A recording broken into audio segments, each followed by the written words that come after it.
रवीश जो है स्वयं ही स्वीकार कर रहा है अपने ही इस वीडियो में कि ये जो वीडियो मैं बना रहा हूँ, ये जो विषय है, ये हिंडनबर्ग या अडानी के पहले के मामलों से जुड़ा हुआ नहीं है। यानी वो मामला नहीं चला तो अब हम नया माल लेकर आए, इसको सूंघिए और पगला कर के नाचिए। ये वस्तुतः उद्धव ठाकरे कह रहा है, ये वस्तुतः जयराम रमेश कह रहा है। एक पत्रकार जब किसी पार्टी की भाषा बोलने लगता है तो क्या हो सकता है, उसके लिए क्या इंसेंटिव है। और रवीश से पूछा जाना चाहिए कि तुम जो ये कर रहे हो इसमें तुम्हें कौन सा ट्रांसफरेबल डेवलपमेंटल राइट्स मिल रहा है, तुम्हें अपने स्विकास के लिए कौन से ट्रांसफरेबल राइट्स दिए जा रहे हैं। रवीश, जिसको तुम बेचोगे कहीं तो तुम्हारे लिए तो रियल एस्टेट तुम्हारी आत्मा है।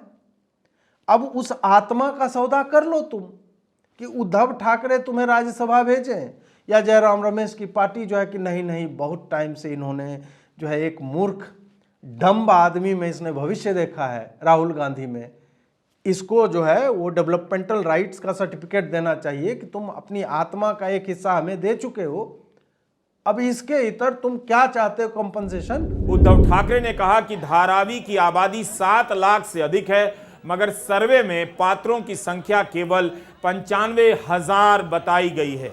बीजेपी धारावी के लोगों को बेघर करना चाहती है। अब आगे है, ये बोल रहे कि नहीं सबको घर नहीं मिलेगा जितने लोग रहते हैं, क्योंकि भाई सब घर के ऑनर नहीं हैं, रेंट पे रहते हैं। और जिनके पास रेंट पर रहने का विकल्प होगा, साला प्रपंच में एक होता है कि कुतर्क से भी प्रपंच करते, ये तो विशुद्ध चुतियापा है ये, और कुछ भी नहीं है। मैं मूर्खता बोलना चाह रहा था लेकिन उसमें वो पंचाहता नहीं है।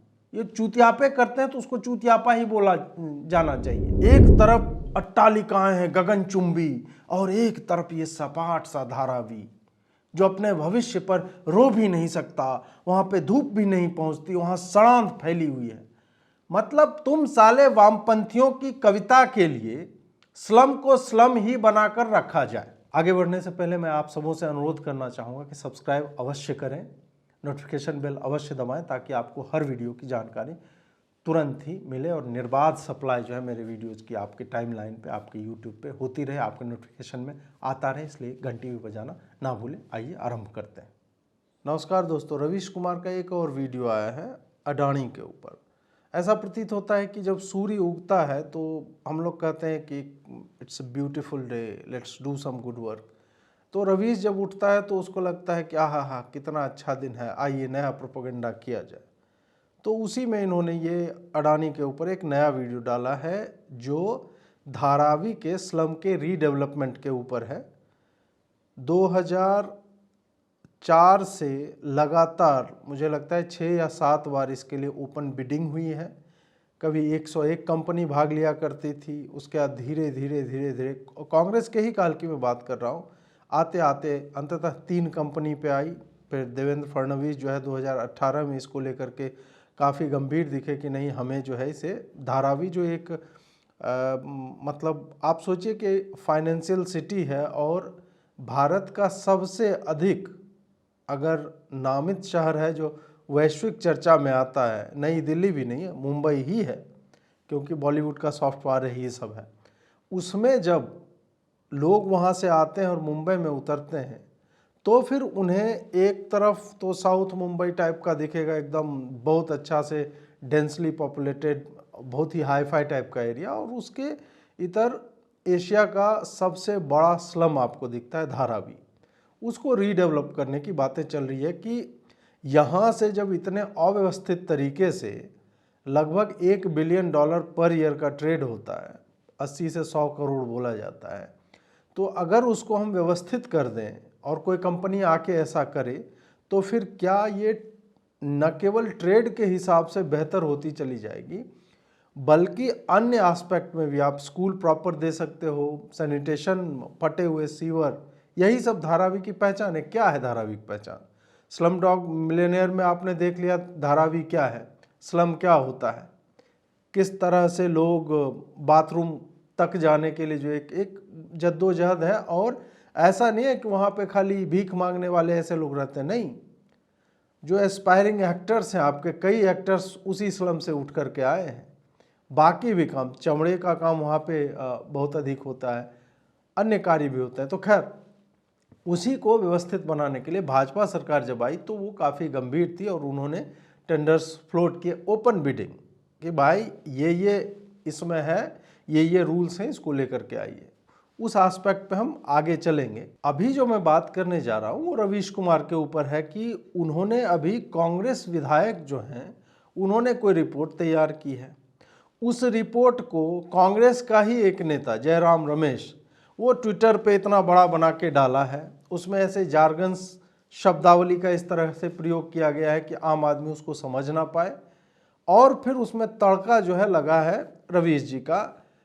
और रवीश क्या करता है ऐसे मामलों में जहाँ पे कोई आपके पास आंकड़े ना हो, तथ्य ना हो, जिसमें आप सीधे स्पष्ट तौर पर सामने वाली पार्टी को जो है उस पर आरोप लगा सकें या उसको सिद्ध करें, तो आप क्या करते हैं।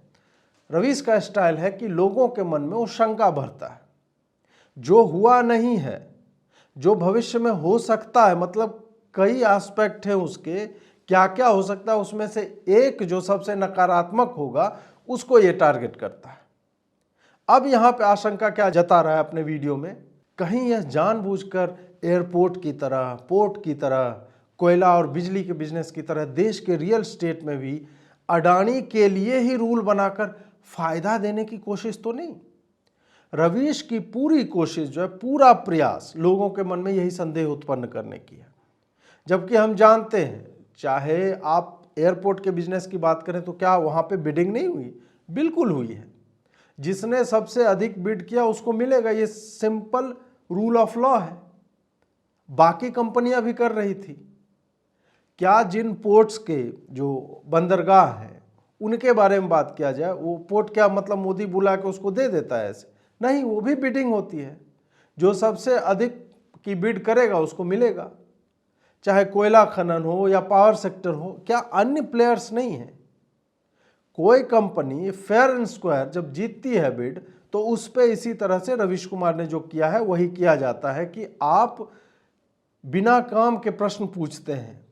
और प्रश्न भी जैसे एयरपोर्ट, पोर्ट, कोयला, बिजली पे इसने प्रश्न पूछा है, तो एक तो इंस्टेंस रवीश लेके आ जाता कि यहाँ पे जो है उसको दे दिया गया, यहाँ पे किसी ने मतलब और लोग ने बिड किया था उसको डिस्क्वालीफाई कर दिया गया और मोदी ने कहा कि नहीं नहीं आप ऐसे ही तुम ही ले लो बाहर। अब प्रश्न ये आता है कि रवीश जो इस चिरकुटों वाला काम कर रहा है वो क्यों कर रहा है?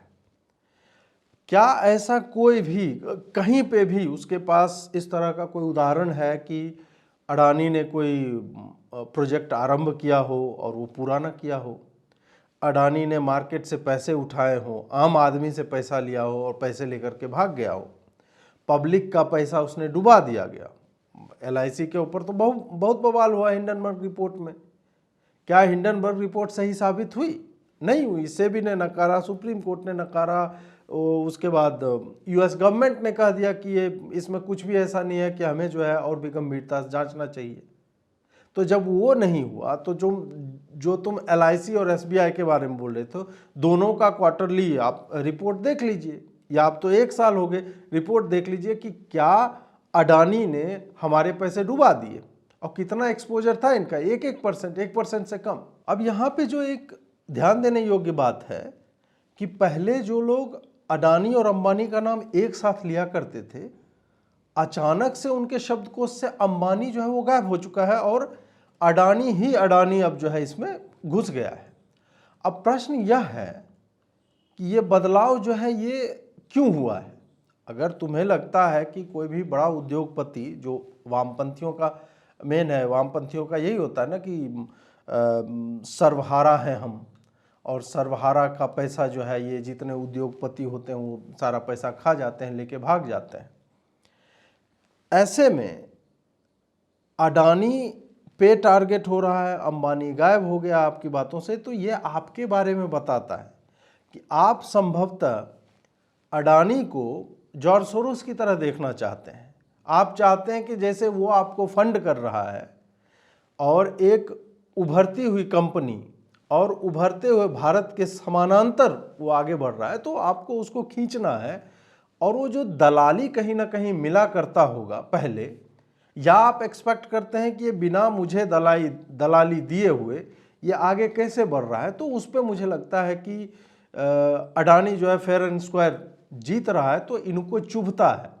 इनको चुभता है कि उस सर्वहारा वाला जो एंगल है, मतलब गरीबों को क्यों नहीं उसके हाथ में पैसा आ रहा है। और गरीब से मतलब इनका स्वयं से है, क्योंकि हमने देखा है जितने भी कम्युनिस्ट हुए हैं उन्होंने अपना विकास तो बहुत अच्छे से कर लिया है। लेनिन जो है रोल्स रॉयस से चढ़ता था, मैं मॉस्को में देख के आया हूँ, और एक नहीं कई थे। तो किस क्रांतिकारी ने सर्वहारा के हाथ में सत्ता दे दी, ये बता दें हमें। तो वही है कि दलाली का पैसा जब समाप्त हो गया है तो आप एक औद्योगिक इकाई को लेकर के, इस केस में अडानी है, 4 स्तर से हमले कर रहे हैं। पहला है सामाजिक, आपने धारावी के कुछ लोगों को भड़काया कि तुम्हें जो है बताओ अडानी यहाँ पे डेवलप कर रहा है, ये तुम्हें पसंद है क्या, वो आते हैं। दूसरा होता है राजनीतिक, यहाँ पे उद्धव ठाकरे ने रैली की है परसों, कांग्रेस उसको लगातार ट्विटर पे, और फिर महुआ मोइत्रा तो क्या कर रहे हो दिख ही रहा है सबको। उसके बाद तीसरा एंगल इसमें आता है आर्थिक रूप से, कि आप लगातार चाहे हिंडनबर्ग हो या फिर महुआ मोइत्रा का, इन दोनों को मिला करके लगातार उसे टारगेट करते रहते हैं और सिग्निफिकेंट डैमेज भी पहुंचाते हैं, जबकि जांच में कुछ भी वैसा नहीं आता है। और चौथा इसका आयाम होता है एकेडमिकली माहौल बनाना। अकादमिक से मेरा तात्पर्य है मीडिया में जिस तरह से जो रवीश कुमार ये लोग कर रहे हैं। तो ये 4 तरीके से लगातार इनके ऊपर जो है माहौल जो है बनाया जा रहा है, लेकिन रिजल्ट वही है, वही ढाक के 3 बात। अब दूसरी बात जो है वो ये है कि रवीश ने जो प्रश्न उठाए हैं वो प्रश्न उद्धव ठाकरे के भी हैं और जयराम रमेश के भी। उद्धव ठाकरे ने रैली में जो जो बोला है, जयराम रमेश ने वही सब लिखा है, और ये सब एक ही समय पर हो रहा है। किसी भी निष्पक्ष पेपर के विश्लेषण को कोट करने की जगह मनी कंट्रोल का जिक्र किया है रवीश ने, क्योंकि वही इनको सूट कर रहा था। इन्होंने द हिंदू का नहीं किया, वैसे वो भी निष्पक्ष नहीं है, लेकिन हिंदू पे एक आर्टिकल है जो हर एस्पेक्ट की बात करता है। कांग्रेस के विधायक द्वारा तैयार किए हुए रिपोर्ट को पहले जयराम रमेश ने अकाट्य सत्य मान लिया कि हमारे लोगों ने तैयार किया। आप सोचिए कि जो अटैक कर रहा है वो अपने ही विधायक का रिपोर्ट लेकर के अटैक कर रहा है, और उस अकाट्य सत्य को और कांग्रेस के जो पोस्टर्स हैं जो सोशल मीडिया पे आ रहे हैं उसको आधार बना करके रवीश जो है अपने वीडियो के एक बड़े हिस्से में एक्सप्लेन ऐसे कर रहा है जैसे कि वो कांग्रेस के पोस्टर हों या फिर बाकी जो वो विधायक ने रिपोर्ट तैयार की है धारावी के ऊपर, वो सीबीआई ने मतलब सत्यापित की हुई है। पोस्टर बनाने से आरोप सत्य नहीं हो जाता। और टीडीआर का एक इन्होंने जिक्र किया है बार बार। अब टीडीआर क्या है वो हम आगे समझाएंगे। उसके तर्क का आधार कांग्रेस विधायक की रिपोर्ट है, जबकि इससे धारावी के नागरिकों के घरों पर कोई प्रभाव नहीं पड़ने वाला। टीडीआर होता है ट्रांसफरेबल डेवलपमेंटल राइट्स। ये एक चीज़ है जिसको थोड़ा सा विस्तार में आपको समझना पड़ेगा। क्या होता है कि सरकार को जब मान लीजिए कि कहीं पे पब्लिक स्पेस क्रिएट करना है, पार्क हो गया, स्कूल हो गया, सड़क चौड़ा करना है, या फिर स्लम का रीडेवलपमेंट करना है, ऐसे में वो क्या करते हैं कि लैंड एक्विजिशन करना उनके लिए बहुत ही अधिक, आप कह सकते हैं कि एक टीडियस प्रोसेस हो जाता है। किसी को लैंड देना है, कोई नहीं देना चाहता है, क्योंकि सरकार जो कंपनसेशन देती है, मान लीजिए कि सरकार दे रही है 100 रुपया और मार्केट रेट, ये हमने और आपने भी देखा, आप चाहे खेत बेचना चाहें, अपनी प्रॉपर्टी बेचना चाहें, तो सर्किल रेट्स जो होते हैं सरकार का हो सकता है कि 1/4 हो, 1/10 भी होता है कई बार, और जो मार्केट रेट है वो बहुत अधिक होता है। तो जहां आपको 400 मिलना चाहिए वहां सरकार 100 ऑफर करती है, तो ऐसे में कोई देना नहीं चाहता।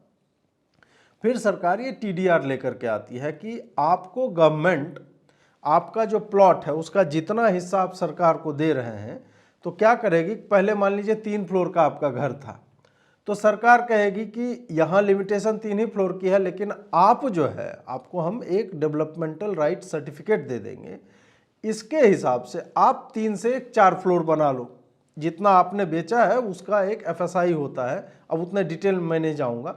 तो गवर्नमेंट इनफैक्ट लीवे देती है कि आप डेवलप कर सकते हो उतना, या फिर वो जो सर्टिफिकेट है वो आप किसी और को बेच सकते हो। बेचने से क्या होगा कि वो मार्केट रेट पे, मान लीजिए कि आपको 20 स्क्वायर मीटर या 200 स्क्वायर मीटर का टीडीआर मिल गया है, तो वो आप बेच सकते हो किसी को भी। और वो सर्टिफिकेट आप जिसको बेचोगे वो कोई बिल्डर होगा, डेवलपर होगा या आम आदमी होगा, वो उस पर्टिकुलर लैंड मार्क जो 200 स्क्वायर मीटर था तो उसका कॉरस्पॉन्डिंग वो कहीं और क्रिएट कर सकता है स्ट्रक्चर्स। मतलब आपका ज़मीन का आपको उचित पैसा भी मिल गया, सरकार का काम भी हो गया। आप चाहे तो अपने घर के ऊपर घर बना लो, उसी के कंपाउंड में एक्स्ट्रा कंस्ट्रक्शन कर सकते हो, सरकार आपको रूल ऐसे बना के दे देती है। या फिर आप अन्य जगह पे वहाँ पर जाके कोई स्ट्रक्चर क्रिएट कर सकते हो, घर बना सकते हो, टावर खड़ा कर सकते हो, या फिर किसी बिल्डर को बेच दो। अगर आपको खाली पैसा चाहिए, आपको कुछ बनाना नहीं है, तो आपको उतना पैसा मिल जाता है जितना आपको मिलना चाहिए। कुल मिलाकर यह है। अब इसी में इन्होंने टीडीआर लोगों को समझ में नहीं आता है तो उस पर घाल मेल करके, चाहे रवीश हो, जयराम रमेश हो, उद्धव ठाकरे हो, इन्होंने जो है उस पर बता दिया कि किस तरह से अडानी को इससे लाभ पहुंचने वाला है। जबकि सत्य यह है कि पहले सरकार जो 50% का एक स्लैब दी हुई थी टीडीआर के लिए, उसको घटाकर 40% कर दिया है। अडानी को तो इस मामले में घाटा हो रहा है कि पहले वो जहां 50% टीडीआर सर्टिफिकेट लेके, ये डीआरसी जिसको बोलते हैं, वो लेकर के कहीं और डेवलपमेंट कर सकता था महाराष्ट्र में ही, जो लो पॉपुलेशन डेंसिटी एरियाज होते हैं, वो रूल होता है उस तरह का। अब उसको 40% ही उसको ट्रांसफर करने का राइट मिलेगा। तो इसमें बिल्डर को कहाँ से फायदा हो रहा है ये तो मुझे समझ में नहीं आ रहा है। अब एक चौथा तर्क जो दिया गया कि छोटे खिलाड़ी जो हैं, स्मॉल प्लेयर्स, वो बहुत चिंतित हैं। ये तो वही बात हो गई कि अब पुल बनाने के लिए कोई बड़ी कंपनी आई तो तुम बोल रहे हो कि नहीं, वो जो लकड़ी से पुल बनाता था वो बड़ी चिंतित हो गए, या फिर जो नाव चलाते थे वो बेरोजगार हो गए। सड़क हम बनवा रहे हैं तो अब बोल रहे हो कि अब टमटम वाले, घोड़ा गाड़ी वाले किस चीज़ से मतलब काम चलाएंगे, उनका घोड़ा तो बेकार हो गया। बात यही है कि इन्हें अपना घर बनाना हो और उसके लिए पेड़ काटना पड़े तो वो पेड़ काट लेंगे, पर वही काम सामने के घर वाला करे तो कहेंगे कि नहीं यार, मेरा व्यू बर्बाद हो गया, वहाँ तो पहले हरियाली दिखती थी अब नहीं दिखती है, अब मैं जाके कंप्लेन कर दूंगा सरकार से। यहाँ पे बेसिकली लॉजिक है क्या? बड़ी कंपनी आ रही है, आपको लग रहा है कि 600 एकड़ इतना बड़ा प्लॉट जो है उसको कौन डेवलप करेगा? 100 कंपनियों में दे दिया जाए, जितने ये happy, Pappu, lucky property dealers होते हैं, इनके हाथ दे दिया जाए कि तुम लोग इसमें सब जो है 10-10 एकड़ का ले लो और 60 लोग मिल करके डेवलप कर दो। क्या इस तरह से दिया जाएगा जिम्मा? या फिर एक बड़ी कंपनी इस काम को करने में सक्षम है, जिसके पास एक डिटेल प्रोजेक्ट रिपोर्ट है, वो कैसे करना चाहती है, क्या करेगी, कैसे करेगी, वो उचित रास्ता है। या फिर आपको लगता है कि मुंबई के प्रॉपर्टी डीलर जो बड़े ही साधु हृदय के हैं और वो फ्री में सब कर देंगे, उन्होंने जितना कमाया है बोलेंगे नहीं नहीं, धारावी में तो स्लम वाले लोग रहते हैं, हम तो फ्री में उनके लिए घर बना देंगे।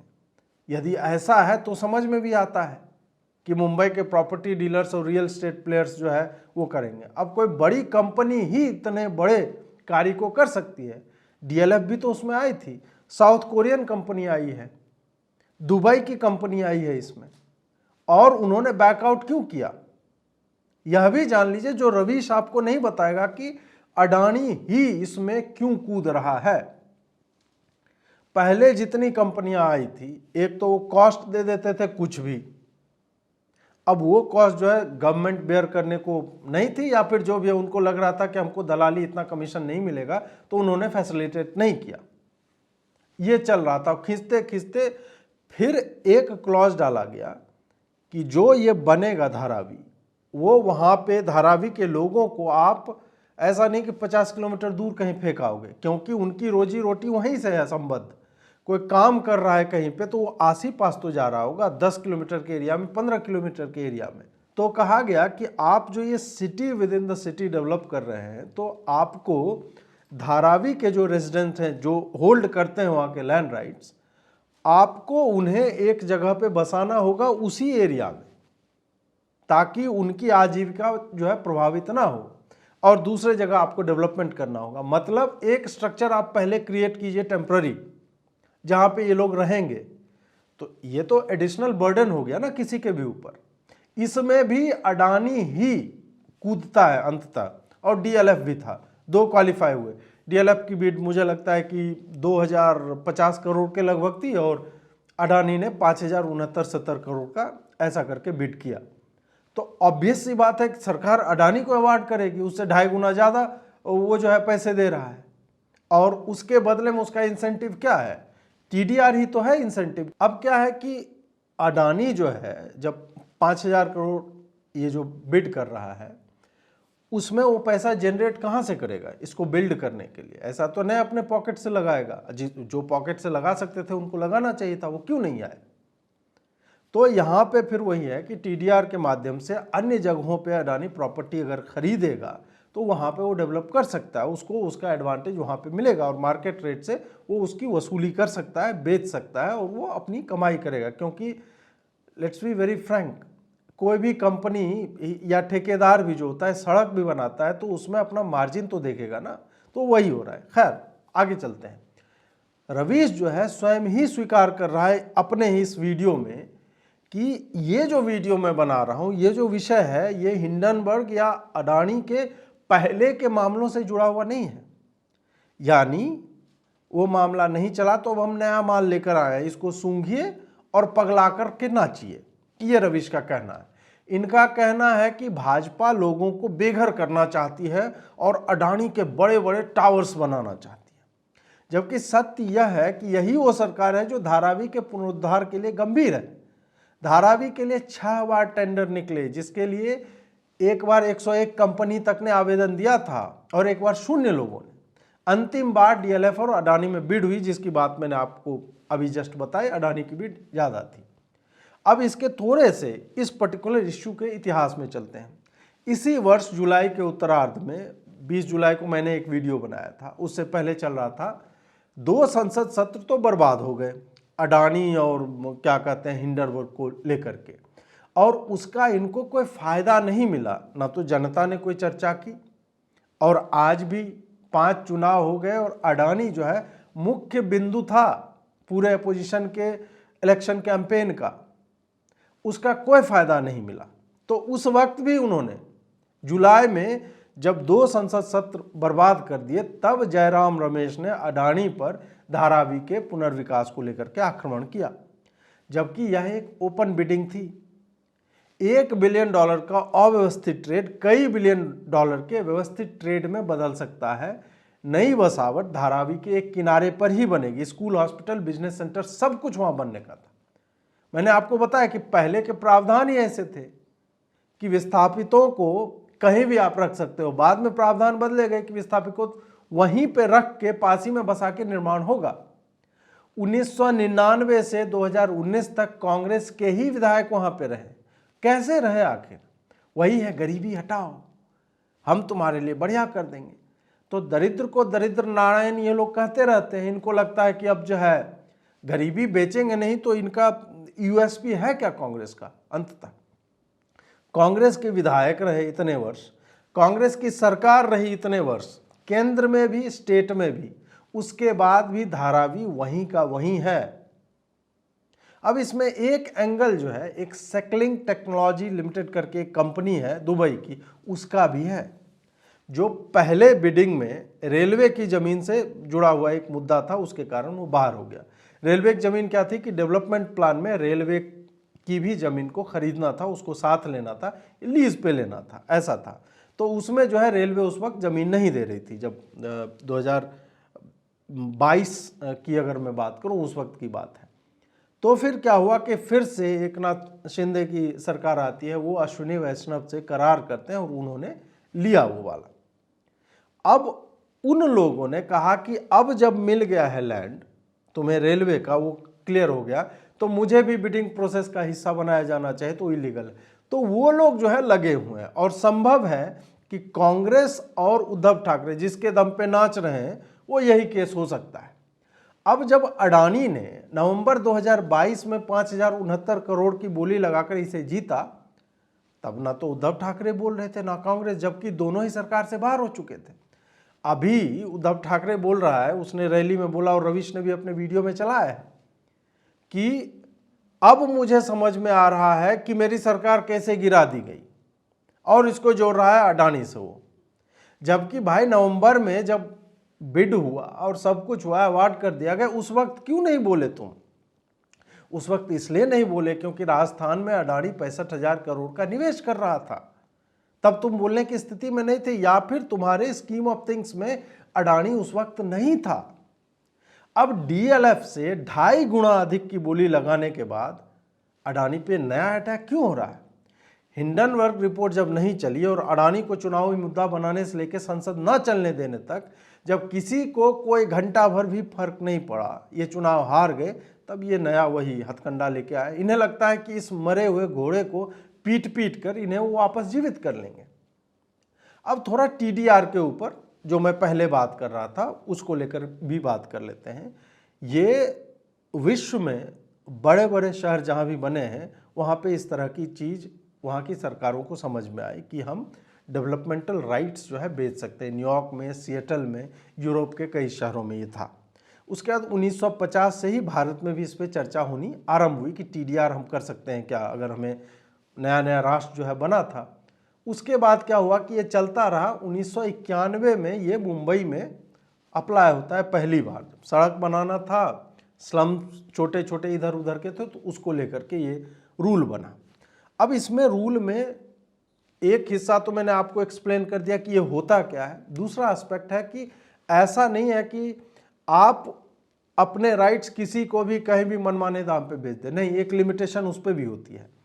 आप हाई डेंसिटी एरिया, मतलब मान लीजिए कि आपके यहाँ 100 लोग रहते हैं, एक एरिया में मान लीजिए 100 की डेंसिटी है, तो आप ये डेवलपमेंटल राइट्स जो आपके ज़मीन पे आपको सर्टिफिकेट मिला है, इतना एक्स्ट्रा आपके पास है, तो इसको कहीं और बेचना है, तो वो केवल और केवल जिस एरिया में आप हैं वहाँ से कम डेंसिटी या इक्वल डेंसिटी वाले एरिया में ही ट्रांसफ़र किया जा सकता है। ऐसा नहीं है कि जो एकदम हाईली डेवलप्ड एरिया है, विकसित है, उसका प्रॉपर्टी, ये जो डेवलपमेंटल राइट्स है वो आप और भी विकसित एरिया में बेच ले, नहीं। इसका पर्पस सरकार ने ये रखा था कि अगर हम ऐसा करेंगे तो दूसरे इलाके भी डेवलप होंगे। कोई प्रॉपर्टी डीलर है या फिर जो भी रियल एस्टेट कंपनी है, वो इधर के डेवलपमेंटल राइट्स लेके कहीं नए जगह पे नया डेवलपमेंट क्रिएट करेगी, ताकि इधर का लोड कम हो और उधर जो बिल्कुल ही अविकसित है वो बढ़े। ये सारे रूल पहले से डिफाइंड थे। जब ये टीडीआर था, ये जिस बात पे लोग नाच रहे हैं, ये कांग्रेस और उद्धव ठाकरे के समय में ही थे। उद्धव ठाकरे ने ही इसको बनाया था। अब ये कांग्रेस उसको पूरा भटका रही है। और मेन मुद्दा ये है कि ये तो भाई अडानी ये यहाँ से लेगा टीडीआर और कहीं पे अन्य जगह पे जाके वो जो है वो करेगा। अब इसमें धारावी के लोगों के घरों से क्या संबंध है? उनका घर तो बन रहा है और फ्री में तो कोई कंपनी बनाती नहीं है घरों को।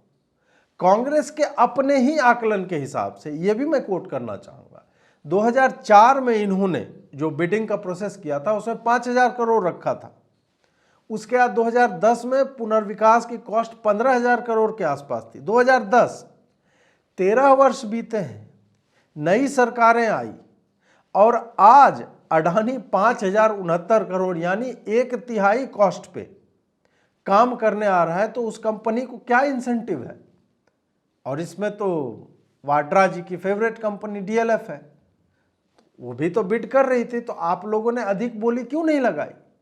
उद्धव ठाकरे जब सरकार में थे उस वक्त भी आप मैनेज करना चाहते थे, कर लेते भाई। अगर आपको लगता है कि फडणवीस और एकनाथ शिंदे ने, या उस वक्त तो फडणवीस ही थे 2018 की यदि बात करूं, तो आपने बैक चैनल टॉक्स करके या पता लगा कि आप बिड कर लेते। सबको पता है, सबके सोर्सेज होते हैं टेंडरिंग प्रोसेस में, किसका बिड कितना जा रहा है। इस तरह से ये सामान्य सी बात है, जो भी लोग टेंडर भरते हैं उनको पता ही है।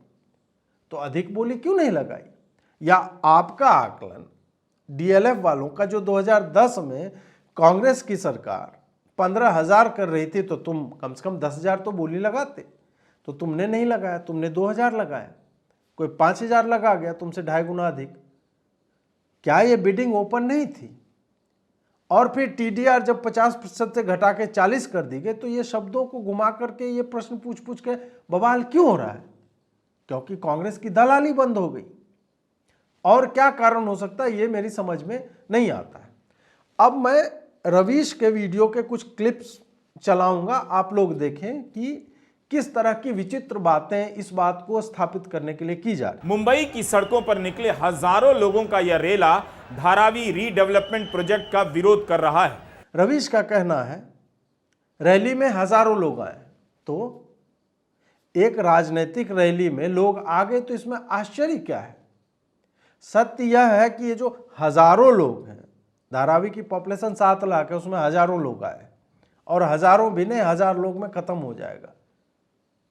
भाई तुम मुंबई में उद्धव ठाकरे की पार्टी की रैली में अगर हजारों लोग ही आए तो दुर्भाग्य है। और सत्य यही है कि यही 1000 लोग उद्धव को वोट भी देंगे, उसके बियॉन्ड नहीं जाने वाला है। तो ये बोल के क्या साबित करना चाह रहे हैं रवीश? 16 दिसंबर की मुंबई की रैली ने बता दिया कि इस लड़ाई का अंजाम भले विपक्षी दलों के पक्ष में ना हो, मगर विपक्षी दल इस लड़ाई को अभी छोड़ने के मूड में नहीं। रवीश कह रहा है विपक्षी दल इस लड़ाई को छोड़ने के मूड में नहीं है। वो तो तुम भी नहीं हो, और उनका पूरा साथ दे रहे हो प्रपंच करते हुए, बिना काम के प्रश्न करते हुए। तो तुम विपक्ष की भूमिका तो बिल्कुल अच्छे से, बहुत अच्छे से निभा ही रहे हो। और किस विपक्ष का? जो कॉम्प्रोमाइज्ड है। तुमने अभी तो धीरज साहू पे, उस पे तो कुछ नहीं बोला। 1000 करोड़ के लगभग रुपए, एक ट्वीट तक तुम्हारा नहीं आया। क्यों भाई? तो तुम तो कम से कम क्या कहते हैं, भ्रष्टाचार और ये सब पे, ये आपको तो नहीं करना चाहिए। धारावी के पुनर्विकास के नाम पर चल रहा 1 लाख करोड़ का मोदानी विकास मेगा स्कैम उन सभी के सपनों पर प्रहार है जो मुंबई में अपना घर खरीदना चाहते हैं। आगे इन्होंने पुश किया मोडानी का सबसे बड़ा स्कैम, जो घर खरीदना चाहते हैं उनके साथ धोखा हो गया। मोदानी वर्ड का प्रयोग जो है जयराम रमेश ने किया है, और उसी को ये पुश कर रहा है। अब मुझे रवीश बताए कि धारावी में कौन घर खरीदना चाहता है भाई? फटे हुए सीवर और गंदगी के बीच कौन ऐसे मतलब तेजस्वी लोग हैं जो रहना चाहते हैं? मुझे वैसे लोगों को खोजना है, मुझे जानना है। और बेच कौन रहा है वहां पे जमीन? स्लम में जो घर खरीद, मतलब स्लम में किसी को घर खरीदना है, उसके साथ धोखा हो गया। पहले यह पोस्टर देखिए। प्रधानमंत्री अदानी से 23 घंटे बात करते हैं और अमित शाह से 1 घंटे। मीडिया के 100 मिस्ड कॉल हैं, कोई जवाब नहीं। युवाओं के 1000 मिस्ड कॉल हैं, कोई जवाब नहीं। और आम जनता के 1 लाख मिस्ड कॉल हैं, कोई जवाब नहीं। इस तरह के राजनीतिक पोस्टरों से कांग्रेस ने अदानी पर फिर से हमला तेज कर दिया है। कांग्रेस के राजनीतिक पोस्टर वापस आ गए हैं, ये रवीश लिख रहा है कि ऐसा नहीं है कि कांग्रेस ने अडानी को त्याग दिया है। ये सब जब होता है तो हमें लगता है कि नहीं भाई, बिना किसी क्विड प्रो को के कि तू मेरी खुजा मैं तेरी सहलाऊंगा, इस टाइप खुजाऊंगा, तो अब जो भी खुजा रहे हैं ये लोग, तो उसमें ये कहना कि कांग्रेस के राजनीतिक पोस्टर वापस आ गए जिन्हें कोई नहीं देख रहा है। तो रवीश समझा रहे हैं अपने स्क्रीन का प्रयोग करके कि पोस्टर में क्या है, ये देखो कितना अच्छा बना दिया है। इसमें ये होता नहीं कि वो माँ बाप जिनके मतलब बच्चे होते हैं वो कुछ ड्राइंग करेंगे और वो आने वाले लोगों को दिखाते हैं देखो कितना अच्छा बना है, जबकि वो बेकार की, मतलब ठीक है माँ बाप के लिए इमोशनल वैल्यू होता है। उस अब आदमी डंडी वंडी खींच के बच्चे ने कुछ बनाया, बैगन आदमी कुछ भी, अब उससे झला देते हैं आने वाले गेस्ट को, जैसे कि उसने ऐसी घटिया पेंटिंग देखी नहीं है। बच्चा क्या, बच्चा घटिया ही पेंटिंग करेगा यार, उसका इमोशनल वैल्यू तुम्हारे लिए हमारे लिए नहीं है। तो कांग्रेस जो ये पोस्टर बना रही है कि अडानी से 23 घंटे बात करता है और रवीश उसको समझा रहा है हिंदी में अनुवाद करके, तो रवीश तुम्हारे लिए उसकी इमोशनल वैल्यू है, आम आदमी के लिए नहीं है। अगर होती तो कांग्रेस राजस्थान में भी रिपीट करती, मध्य प्रदेश में वापसी होती और छत्तीसगढ़ को रिटेन करती। ऐसा नहीं हुआ है क्योंकि इन्हीं जगहों पे सबसे ज्यादा अडानी अडानी अडानी किया गया है। विशाल भार्गव ने लिखा है कि बिल्डरों का जैसा रिकॉर्ड रहा है उससे उनके प्रति कोई सहानुभूति नहीं हो सकती। आगे इन्होंने यहाँ पे बोल रहे हैं एक मनी कंट्रोल के जो पत्रकार हैं उनको कोट करते हुए कि पत्रकार ने स्वयं लिखा है कि मुंबई के बिल्डरों से उनका जैसा रिकॉर्ड रहा है उससे कोई सहानुभूति नहीं हो सकती। तो फिर भाई अडानी के घुसने से समस्या क्या है? क्या अडानी ने कुछ भी ऐसा किया है जिसे कहा जाए कि वो पैसे लेकर के भाग गया, प्रोजेक्ट पूरा ना किया हो? मतलब जब आपको प्रेजेंट प्रिवेलिंग कंपनी जो हैं, जो बिल्डर्स हैं यहाँ पे, उनको लेकर के कोई पॉजिटिव बात आपको कहने के लिए नहीं है, तो फिर आप उसकी एंट्री क्यों रोक रहे हैं जो हो सकता है कि लेवल प्लेइंग फील्ड क्रिएट कर दे, या फिर उन लोगों में जो उनकी मोनोपोली है, छोटे छोटे कंपनियों की सामूहिक मोनोपोली है, जो दूसरे को आने नहीं देना चाहते हैं, चाहे पॉलिटिकली इस तरह की रैलियां करके या फिर रवीश जो अपने स्क्रीन पे 2-3 तथाकथित एक्सपर्ट्स को लेकर के आया है, उनको लेकर के माहौल जो है वो पूरा बनाया जा रहा है। नए लोगों को आने दो, हो सकता है उसके बाद ये सुधरे और वहाँ प्रॉपर्टी के रेट्स जो है वो नॉर्मलाइज हो सके। कांग्रेस नेता वर्षा गायकवाड़ ने कहा है कि धारावी का विकास सरकार के कंट्रोल में होना चाहिए। आगे ये कहते हैं कि सरकार के कंट्रोल में डेवलपमेंट होना चाहिए, और ये रवीश नहीं कह रहा है, ये वस्तुतः उद्धव ठाकरे कह रहा है, ये वस्तुतः जयराम रमेश कह रहा है। एक पत्रकार जब किसी पार्टी की भाषा बोलने लगता है तो क्या हो सकता है, उसके लिए क्या इंसेंटिव है? और रवीश से पूछा जाना चाहिए कि तुम जो ये कर रहे हो इसमें तुम्हें कौन सा ट्रांसफरेबल डेवलपमेंटल राइट्स मिल रहा है? तुम्हें अपने स्विकास के लिए कौन से ट्रांसफरेबल राइट्स दिए जा रहे हैं रवीश? जिसको तुम बेचोगे कहीं, तो तुम्हारे लिए तो रियल एस्टेट तुम्हारी आत्मा है। अब उस आत्मा का सौदा कर लो तुम, कि उद्धव ठाकरे तुम्हें राज्यसभा भेजें या जयराम रमेश की पार्टी जो है कि नहीं नहीं, बहुत टाइम से इन्होंने जो है एक मूर्ख डम्ब आदमी में इसने भविष्य देखा है, राहुल गांधी में, इसको जो है वो डेवलपमेंटल राइट्स का सर्टिफिकेट देना चाहिए कि तुम अपनी आत्मा का एक हिस्सा हमें दे चुके हो, अब इसके इतर तुम क्या चाहते हो कंपनसेशन, तो वो टीडीआर इनको राज्यसभा के सीट के रूप में, या फिर बाकी पता नहीं, मैं पैसे लेते हैं कि नहीं ये तो मैं बोल नहीं सकता हूँ, लीगल इशू हो जाएगा, वो मुझे नहीं पता, या काइंड में कुछ और हो रहा होगा, क्योंकि सरकार के कंट्रोल में कैसे होता है? मतलब मोदी वहां जाके ईंट ढोएगा क्या? या देवेंद्र फडणवीस जो है माथे पे सीमेंट और गारा वो लेकर के जाएगा? यही होगा ना सरकार के कंट्रोल में डेवलपमेंट। गवर्नमेंट कैसे डेवलप करती है? किसी कंपनी को ही देगी ना। या गवर्नमेंट ने क्या अपनी कंपनियों को बिड करने से रोका हुआ था? नहीं, ऐसा भी नहीं है।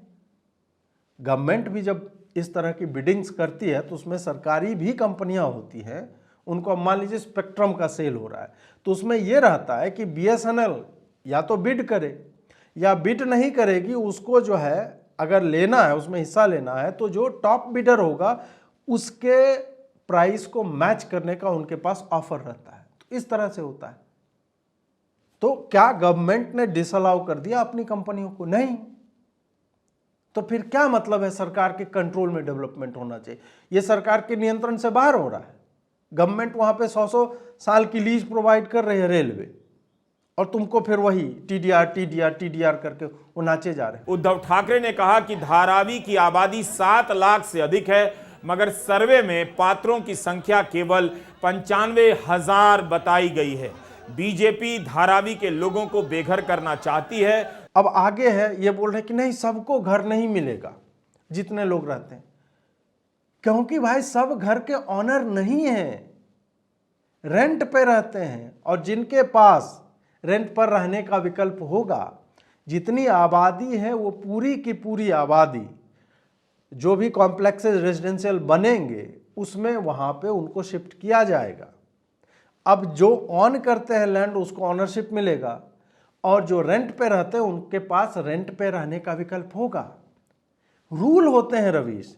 ऐसा नहीं है कि आज के डेट में तुम अपना लाल माइक, सॉरी वो तो छिन गया तुम्हारा, तो अभी जो भी प्रपंच का रंग होता है उस रंग का माइक लेके वहां पे जाओ और कहो कि मैं भी धारावी में हूं, मुझे भी 500 वर्ग फीट का फ्लैट चाहिए क्योंकि मैं तो यहां पे खड़ा हूं। नहीं होता है ना। जैसे एनआरसी जो हो रहा है उसमें भी एक कट ऑफ डेट है, कि आप जो है 1971 तक अगर यहाँ पे थे, आपके पास है तो वो दिखाइए, फिर रहने दिया जाएगा, नहीं तो आप बाहर ही हैं। तो जब रूल 1971 तक जा रहा है तो ये यहाँ पे रूल क्यों नहीं लगेगा? यहाँ पे कैसे आप ये एक्सपेक्ट कर रहे हो कि धारावी में जितने लोग हैं सबको जो ऑनरशिप मिल जाए?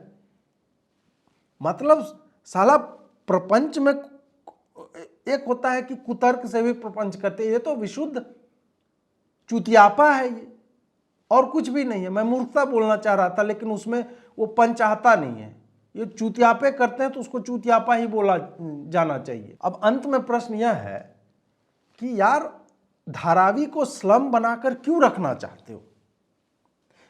गरीबी के रोमांटिसाइजेशन के लिए कि फिल्मों में शॉट्स लिए जाएंगे कि ये देखिए एक तरफ अट्टालिकाएं हैं गगनचुंबी और एक तरफ ये सपाट सा धारावी जो अपने भविष्य पर रो भी नहीं सकता, वहां पे धूप भी नहीं पहुंचती, वहां सड़ांध फैली हुई है। मतलब तुम साले वामपंथियों की कविता के लिए स्लम को स्लम ही बनाकर रखा जाए, या फिर काम वाली बाई के निर्बाध सप्लाई के लिए कि नहीं यहां से तो नौकरानियां आती हैं, वो अगर अच्छे घरों में रहने लगेगी तो वो उसकी जो है होप बढ़ेगी, उसके एस्पिरेशंस जो है वो बढ़ेंगे, वो कुछ और भी काम करने लगेगी। इसके पुनर्विकास अगर मतलब धारावी का होता है तो बाकी जगह के स्लम के लिए उदाहरण बनेगा, जिसमें गवर्नमेंट, बिल्डर और जनता तीनों ही लाभान्वित होंगे। आप इस बात पर सोचिए कि एक स्लम है जहां पे एक कंपनी जा रही है और स्लम सपाट होता है, हॉरिजॉन्टल होता है, जमीन के समानांतर एक फ्लोर में वो ऐसे रहता है, जो आपने शॉर्ट्स में देखे होंगे, मैं लगा भी देता हूं।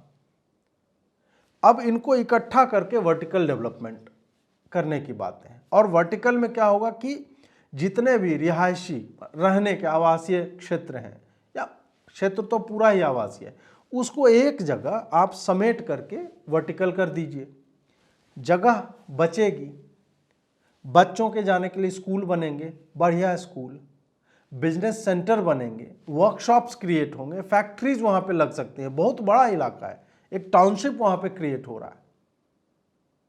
आप सोचिए कि यह भविष्य कोई क्यों नहीं चाहेगा?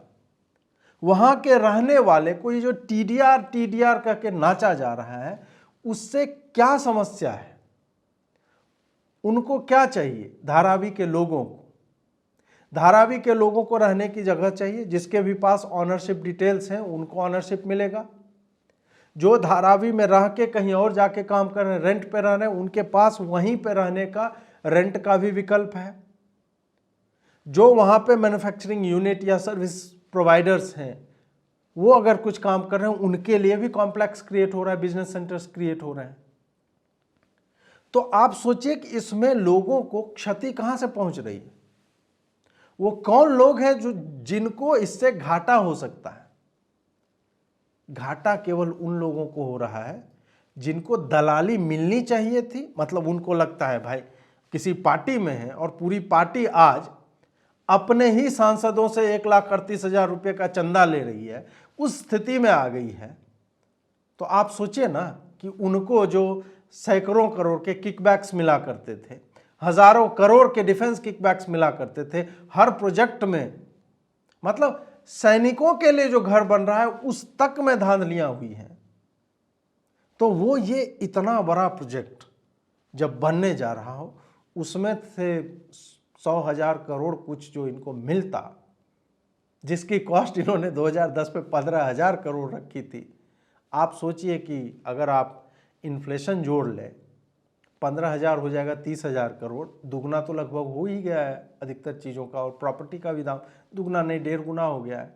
तो 22,000 करोड़ आज कांग्रेस लगाती उसमें, और अगर 5,000 करोड़ में काम हो रहा है, या डीएलएफ वाले 2,000 में कर रहे हैं, मतलब 10% में कर रहे हैं, तो ये तो राजीव गांधी जी का जो कालजयी कथन था कि 100 रुपये में 15 रुपये का काम, मतलब 1 रुपये 100 पैसे में 15 पैसे का काम होता है। तो ये तो उस हिसाब से एकदम सही है कि इन्होंने, कांग्रेस वालों ने ओवर कॉस्टिंग की थी और सोचा था कि हमारा तो इतना बन जाएगा सब लोगों का और काम करने वाले का काम भी हो जाएगा। उस फिराक में थे, वो हो नहीं पाया।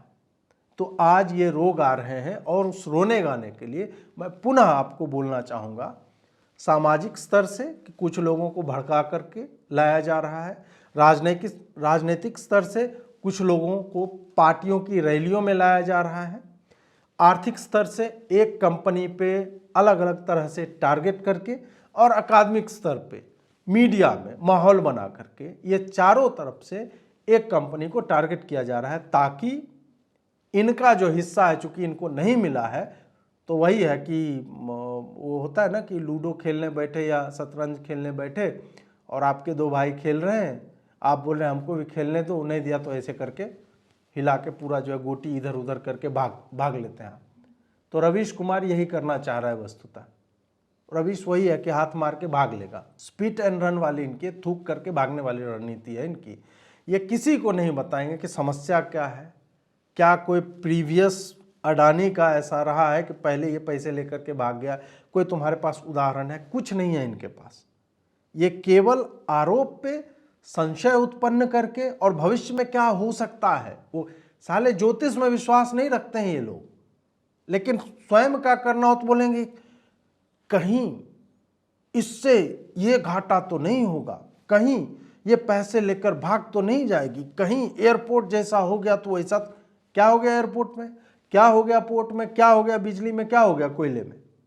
सब लोग तो जी रहे हैं, गवर्नमेंट रेट तय कर रही है, वो चल रहा है वहाँ पे। बात वही है कि दलाली पर जब वो जो पाइप से दलाली की सप्लाई होती है उस पर किसी ने लात रख दिया है जोर से, तो इसके कारण ये बिलबिला रहे, इनका ऑक्सीजन जो है सूख गया है। इसी कारण से इस तरह के वीडियो बनते हैं, इस तरह के ट्वीट बनते हैं और इस तरह की रैलियां की जाती हैं। आपको यह वीडियो कैसा लगा यह हमें कमेंट में अवश्य बताएं। लाइक करें, शेयर करें, सब्सक्राइब करें, नोटिफिकेशन बेल जो है अवश्य ही दबाएं, नहीं तो मैं मोदी जी वाली वीडियो फिर से लगा दूंगा। जुड़ने के लिए बहुत बहुत आभार, नमस्कार। मेरा ये चैनल सब्सक्राइब करें और मेरे हर अपडेट आपको मिले, इसके लिए बेल आइकन जरूर दबाइएगा। आप सभी को मेरी ढेर सारी शुभकामनाएं।